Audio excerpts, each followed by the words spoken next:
എല്ലാവർക്കും നമസ്കാരം. കരിയുന്ന കാട് എന്ന ഒരു കവിത.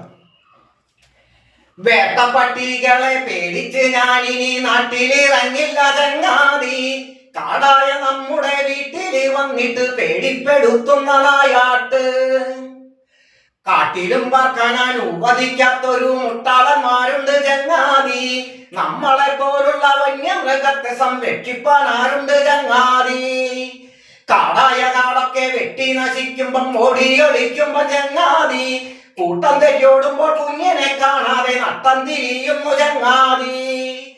നട്ടം തിരിഞ്ഞു ഞാൻ നെട്ടോട്ടമോടുമ്പോൾ കാടു കരിയുന്നു ചങ്ങാതി. വല്ല കിഴങ്ങ് കരികളതുണ്ടെങ്കിൽ ഒക്കെ കരിഞ്ഞുപോ ചങ്ങാതി. വല്ലോടത്തും പോയി ജീവിക്കാമെന്നോർത്ത വല്ലോരും കൊല്ലുല്ലോ ചങ്ങാതി. ജീവിതം വേണ്ടെന്ന് വെച്ചാലും ഭാഷണം കിട്ടാനും ഇല്ലല്ലോ ചങ്ങാതി.